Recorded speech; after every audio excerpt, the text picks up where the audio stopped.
Praise the lord. Hallelujah. प्रभूच्या नावाला गौरव असो. आज परत एकदा आपण देवाचं वचन घेऊन तुमच्या समोर आहोत. मी तुम्हाला सांगितलं, जेवढं तुम्ही वचन वाचणार तुमचा विश्वास वाढेल. येस. जेवढं तुम्ही वचन वाचणार, शैतान जो आहे तुमच्या पायाखाली तुडवला जाईल. जेवढं तुम्ही देवाचं वचन समजून घ्याल तेवढं तुमचे आत्मिक डोळे उघडतील. जेवढं तुम्ही देवाच्या वचनाकडे लक्ष देणार तेवढा देवाच्या वचनाचा प्रकाश तुमच्यातून बाहेर निघेल. आमेन. जेवढं देवाचं वचन तुम्ही वाचताल तेवढं तुमच्या घरामध्ये देवाची शांती आणि उपस्थिती व्हायला लागेल. Praise the lord. Hallelujah. Hallelujah. Hallelujah. कारण बायबलचं वचन सांगतं, जर तुम्ही स्तोत्रसंहिता 29 अध्याय काढला, प्लीज कृपा करून काढूया. स्तोत्रसंहिता 29 अध्याय. स्तोत्रसंहिता 29 अध्याय मिळाला असेल. स्तोत्रसंहिता 29 अध्याय. ओके, स्तोत्रसंहिता 29 अध्यायाकडे नंतर येऊया. पहिले स्तोत्रसंहिता 19 अध्यायाकडे या. स्तोत्रसंहिता 19 अध्याय या देवाच्या वचनाकडे प्लीज वाचूया. आणि 7वं वचन. परमेश्वराचे नियमशास्त्र पूर्ण आहे, हा, ते जीवाची सुधारणा करणारे आहे. परमेश्वराची साक्ष खरी आहे, ती अज्ञानास ज्ञानी करणारी आहे. बायबल सांगतं की देवाचं वचन जीवाची सुधारणा करतं आणि अज्ञानाला ज्ञान देतं. Praise the lord. हालेलुया. अनेकांना हे माहित नाहीये. त्यांना जगाचं ज्ञान पुष्कळ आहे, मोबाईलचं ज्ञान पुष्कळ आहे, पण एक दुरात्मा लागला, त्यांना कळत नाही काय करायचं. एक संकट आलं, काहीच कळत नाही. एक डॉक्टरनी सांगितलं कॅन्सर, डायबिटीज, ब्लड प्रेशर, त्यांना काय कळत नाही. एक त्यांना कळालं ऍक्सिडेंट, भीती, टेन्शन, झोप येत नाही, नव्हते. पण बायबल सांगतं ज्यावेळेस तुम्हाला देवाचं वचन कळेल त्यावेळेस अज्ञानी जे आहे तो ज्ञानी बनेल. येस. आणि तो म्हणेल, नो, देवाच्या वचनात असं लिहिलेलं आहे, संकट समय हाक मार आणि तो उत्तर देईल. देवाच्या वचनात लिहिलेलं आहे, प्रभू येशूच्या नावामध्ये शैतान घाबरतो, अधिकार घे आणि त्याला पळव. म्हणून देवाचं वचन ऐकणं आणि समजणं खूप महत्वाचं आहे. कारण पुढे असं लिहिलंय, प्लीज कृपा करून वाचूया. परमेश्वराचे निर्बंध सरळ आहेत, ते हृदयाला आनंदवितात. हा, तुमची इच्छा आहे तुमच्या हृदयात रोज आनंद असावा. येस. नीट ऐका मी काय सांगतो. देवाचं वचन जे ते आनंदाने भरलेलं आहे. आणि ज्यावेळेस तुम्ही देवाचं वचन ऐकता किंवा आपल्या जीवनामध्ये देवाचं वचन तुम्ही एखाद्या भाकरीसारखं तुमच्या जीवासाठी, हृदयासाठी वचन खाता किंवा आत्म्यासाठी ते वचन बोलता किंवा खाता, तुमचं हृदय आनंदाने भरेल. येस. आमेन. सगळी भीती, सगळा दबाव, सगळं टेन्शन काढायचं सामर्थ्य देवाच्या वचनात आहे. Yes. Praise the lord. Hallelujah. Bible सांगतो देवाचं वचन एका हातोड्यासारखं आहे. देवाचं वचन एखाद्या अग्नीसारखं आहे. Praise the lord. हालेलुया. आणि देवाचं वचन कोणाला तोडतं? शैतानाला. येस. देवाचं वचन कोणासाठी कार्य करतं? तुमच्या आणि माझ्यासाठी. सगळी हृदयातली घाण काढून टाकतं आणि तुम्हाला आणि मला शुद्ध व आनंदाने आणि सुखाने भरतं. Praise the lord. हालेलुया. आज जर तुम्ही देवाचे वचन ऐकत आहात, एक गोष्ट लक्षात ठेवा, एक हॅबिट लावा, एक सवय लावा. मी रोज एक अध्याय वाचेल, मी रोज देवाचा संदेश ऐकेल, मी रोज देवाचं वचन मुखाने बोलेल. कारण बायबल सांगतं त्यामुळे तुमच्या सगळ्यांच्या जीवनामध्ये मोठा बदल होणार. Amen. Praise the lord. Hallelujah. देवाने आपल्या नावापेक्षाही जास्ती त्याच्या वचनाला उंच केलेलं आहे. Yes. तर तुम्ही स्तोत्रसंहिता 138 मध्ये आलात, प्लीज या देवाच्या वचनाकडे. साम चॅप्टर 138, स्तोत्रसंहिता 138 अध्याय मिळालं. साम चॅप्टर 138, स्तोत्रसंहिता 138 अध्याय. आणि वाचूया प्लीज दुसरं वचन. मी तुझ्या पवित्र मंदिराकडे वळून हा. नमन करील हा, आणि तुझ्या प्रेमदयेबद्दल व तुझ्या सत्याबद्दल तुझ्या नावाची उपकार स्तुती करीन. हा. कारण तू आपले वचन आपल्या सर्व नावापेक्षा थोर केले आहे. बायबल सांगतं की देवाने आपले वचन त्याच्या सर्व नावापेक्षा थोर केले. Amen. Praise the lord. Hallelujah. आणि ते वचन जर तुम्ही रोज ऐकताय आणि वाचताय, हे वचन तुम्हाला आणि मला बदलायला सामर्थ्यवान आहे. चर्चमध्ये दारू पिणारे, चर्चमध्ये आजारी, चर्चमध्ये आत्महत्या करणारे, प्रार्थनेला असे लोक येतात की जे जीवनाला वैतागले होते आणि ते मला सांगतात की पास्टर, आम्ही देवाचं वचन ऐकलं आणि ऐकल्यानंतर सगळं जे काही निराशा, आत्महत्या करणं, सगळं पास्टर जी अशांती ते निघून गेलं. काय झालं? देवाचं वचन जिवंत आहे, आमेन. सामर्थ्यवान, हालेलुया. दुधारी तलवारपेक्षा तिखट आहे. ते माणसाच्या बाहेर नाही, आतमध्ये हृदयात जातं. हृदय म्हणजे काय? माणसाचा आत्मा. त्या आत्म्यात जातं आणि सगळी घाण जी आहे ती काढून टाकतं. म्हणतो येशू स्वतः म्हणाला, जे लोक माझं वचन ऐकतात ते आशीर्वादित आहे. येस, आमेन. ते कशासारखे आहेत? ते एखादे त्यांचं घर खडकावरती बांधण्यासारखे आहेत. तर तुम्ही देवाच्या वचनाला मान देत नाही, देवाचं वचन ऐकत नाही, तर कसं काय तुम्ही आशीर्वादित होणार? Praise the lord. हालेलुया. देवाने आपल्या नावापेक्षाही जास्ती वचनाला उंच केलंय. येस. बायबल सांगतं, तुम्ही मत्ते 7 मध्ये आलात, मत्ते 7वा अध्याय, प्लीज कृपा करून या. मत्ते 7वा अध्याय आणि बायबल असं सांगतं 24वं वचन, प्लीज वाचूया. ऐका देवाचं वचन. म्हणून जो कोणी हे माझे शब्द ऐकतो जो कोणी प्रभू येशूचे शब्द ऐकतो आणि त्याप्रमाणे करतो आणि त्याप्रमाणे करतो, तो एका शहाण्या माणसासारखा होईल. प्रभू येशू त्याला शहाणा म्हणतोय. Praise the lord. हालेलुया. याचा अर्थ जो नाही ऐकत त्याला देव मूर्ख म्हणतोय ना. पुढचं वचन, त्याने आपले घर खडकावर बांधले. बायबल सांगतं त्याने आपले घर खडकावर बांधले. खडकावर बांधले. मग पाऊस पडला पाऊस पडला, व पूर आले, पूर आले, वारेही सुटले वारे सुटले आणि त्या घरास लागले, त्या घराला लागले, तरी ते पडले नाही. तरी ते घर पडले नाही. कारण की ते घर जे आहे प्रभू येशूच्या वचनावरती. आणि देव ह्या घराविषयी नाही बोलत भिंतीविषयी, तुमच्या जीवनाच्या घराविषयी बोलतोय. तुमचं जीवन जे आहे ते येशूचं राहण्याचं, पवित्र आत्म्याचं राहण्याचं ठिकाण आहे. तर तुम्ही देवाचं वचनानुसार जीवन जगताय, तुमचं चांगलं होणार. आमेन. कुठलंही वादळ वारे येऊ द्या, संकट येऊ द्या, त्रास येऊ द्या, तुमच्या समोर ते नमन करणार. Yes. तुमच्या समोर ते गुडघे टेकणार आणि निघून जाणार येशूच्या नावात. कारण वचन एवढं बलवान आहे की बायबल सांगतं पर्वत आणि डोंगर ढळतील, पण देव म्हणतो माझं वचन नाही ढळणार. Yes. Praise the lord. Hallelujah. म्हणून रोज वचन ऐकायचं, वाचायची सवय लावा. तुम्ही आजारी आहात, डॉक्टरने तुम्हाला डायबिटीस सांगितलंय, तुमच्या घरामध्ये भांडणं आहेत, दारू आहे, रोज म्हणा येशूच्या नावात माझ्या घरामध्ये देवाच्या वचनाद्वारे अंधार नाही राहणार, पण देवाच्या वचनाचा प्रकाश माझ्या घरात राहणार. येस, आमेन. देवाचं वचन माझ्या घरातला सगळं वाईट काढून टाकेल.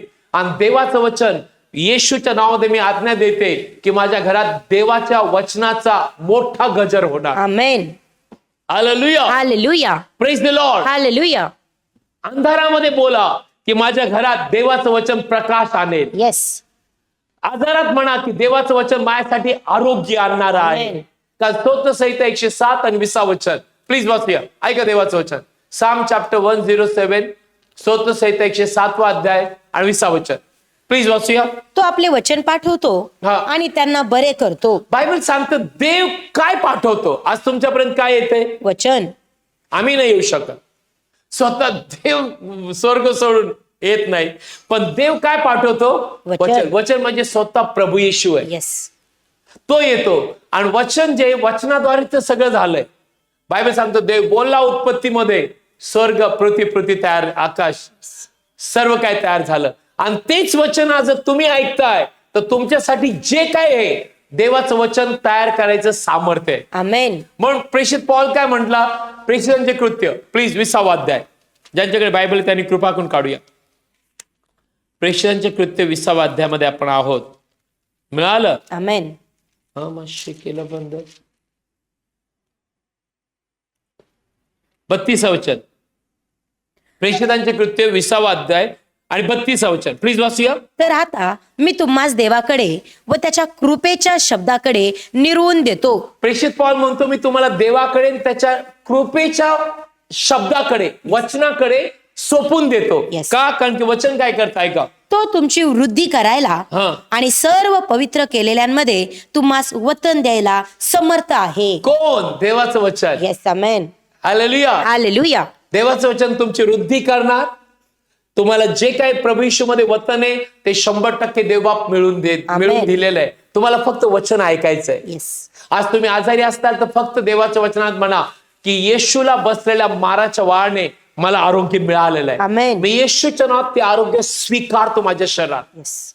आज जर तुम्ही जीवनाला वैतागले असताल तर म्हणा येशूच्या नावामध्ये माझं येशू जो जीवन देतो ते जीवन मी स्वीकारत आहे आणि सगळी निराशा निघून जाईल येशूच्या नावात. येस, आमेन. तुमच्यामध्ये जीवन व्हायला लागेल. हालेलुया. बायबल सांगते एक शंभरणी बाई ज्यावेळेस ती याकोबाच्या विहिरीवरती पाणी भरायला आली येशू तिला भेटला. येशू ज्यावेळेस भेटला, येशूने तिला पाणी मागितलं. तर म्हणला की ती बाई म्हटली, ओके तू यहुदी आहे, आम्ही शमरोनी आहे, पाणी देवाणघेवाण नसते. येशू म्हणला, जो तुला पाणी मागतोय तो जर तुला कळाला असता कोण आहे, तू तर त्याच्याकडे पाणी मागितलं असतं आणि त्याने तुला जिवंत पाणी दिलं असतं आणि तुझ्या आतून जिवंत पाण्याच्या नद्या वाहिल्या असतात, जीवनाचं पाणी दिलं असतं. ती बाई म्हटली, मला ते पाणी पाहिजे, पाणी पाहिजे. येशू म्हणला, जा तुझ्या नवऱ्याला आण. मग ती म्हटली, नाहीये. मग येशू म्हणला, ओके. पण येशू ज्यावेळेस ती ऐकत गेली, बायबल सांगतात तिने तिची जी घागर होती ती तिथंच टाकली आणि तिला कळालं, जो माझ्याशी बोलतोय तो जीवनाचं पाणी देणार आहे. येस, आमेन. तो जीवन बदलणारा देव आहे. हालेलुया. आणि तिला कळालं, कारण येशूने सगळं तिचं सांगितलं, तुला 5 नवरे आहेत, तू पापात जगते आणि तू समाधानी नाहीये, पण आज येशू तुला भेटायला आलाय. Praise the lord. हालेलुया. येशू म्हणला, याकोबाच्या विहिरीतलं पाणी तुम्हाला तृप्त नाही करणार, पण मी तुला जिवंत पाणी देईन. आमेन. बस माझी इच्छा आहे, योहान 4 अध्यायामध्ये मग मी प्रार्थना करेन. जॉन चॅप्टर 4 लवकर येऊया. वाचूया 14 वचन, 13-14. येशूने तिला उत्तर देऊन म्हटले, जो कोणी या पाण्यातले पितो त्याला पुन्हा तहान लागेल, परंतु जो कोणी जे पाणी मी त्याला देईल त्यातले पिईल त्याला कधीही तहान लागणारच नाही. तर जे पाणी मी त्याला देईन ते त्याच्यामध्ये सर्व काळच्या जीवनासाठी उपळत्या पाण्याचा झरा असे होईल. आणि बायबल सांगतं सर्व काळच्या जीवनाचे उपळता झरा होईल. आणि या बाईने विश्वास ठेवला आणि बायबल सांगतं येशूला स्वीकारलं, गावात गेली, सगळ्या गावाला तिने येशूकडे आणलं. काय बोलली, जे मी केलं ते ज्यांनी सर्व सांगितलं तो ह्या गावात आलाय. येस. आणि बायबल सांगतं त्या बाईद्वारे सगळं गाव तारलं गेलं. आमेन. आणि आज त्या बाईचं जीवन तृप्त झालं. तिने जुना स्वभाव, सगळे घागर सगळं टाकून दिलं आणि तिला येशू मिळाला. आज तोच प्रभू येशू ख्रिस्त, त्याचं वचन जर तुम्ही ऐकलं आणि त्याच्या वचनावरती विश्वास ठेवला, रोज वचन वाचलं, रोज देवाच्या वचनानुसार बोलू लागले की परमेश्वर माझा मेंढपाळ आहे आणि मला काही न पडणार नाही. तर तुम्ही रोज म्हटला की जो जगात आहे त्यापेक्षा जो माझ्यात आहे तो मोठा आहे. तर तुम्ही रोज म्हटला मी गोड झोपेल कारण देव मला चांगली झोप देणार आहे. तुम्ही रोज म्हटला नो मी कशालाही भिणार नाही कारण देवाने मला घाबरण्याचा आत्मा नाही दिला. तुम्ही रोज म्हटला देवाच्या वचनात लिहिलेलं आहे की प्रभू मला केव्हाच सोडणार नाही आणि केव्हाच टाकणार नाही. Praise the lord. Hallelujah. Yes, देवाचं वचन कार्य करतं. येस. आज मी प्रार्थना करेल, डोळे बंद करा आणि प्रभू येशू ख्रिस्ताला आपल्या हृदयात घ्या पहिल्यांदा आणि मग मी सगळ्यांसाठी प्रार्थना करेल. डोळे बंद करा आणि माझ्या मागे म्हणा, प्रभू येशू मी पूर्ण हृदयाने तुझ्यावर विश्वास ठेवत. प्रभू येशू, प्रभू येशू तू माझा तारणारा देव आहे. तू माझा तारणारा देव आहे. माझ्या हृदयामध्ये ये, माझ्या हृदयामध्ये ये, मला क्षमा कर. मला क्षमा कर. हे प्रभू येशू, हे प्रभू येशू आजपासून मी तुझ्यावर विश्वास ठेवत आहे. मी तुझ्यावर विश्वास ठेवत मी आहे. कबूल करते. मी कबूल करतो. आजपासून मी तुझं वचन ऐकेल, मी तुझं वचन ऐकेल, ते वाचेल आणि प्रभू येशू प्रभू येशू तुझ्या वचनावरती विश्वास ठेवून जगेल. तुझ्या वचनावरती विश्वास ठेवून जगेल. मी कबूल करतो. प्रभू येशू माझा प्रभू. प्रभू येशू माझा प्रभू आहे. आमेन. आमेन. डोळे बंद करा, आपल्या आजारी भागावर हात ठेवा. फादर, आज त्यांना मी तुझं वचन सांगितलं.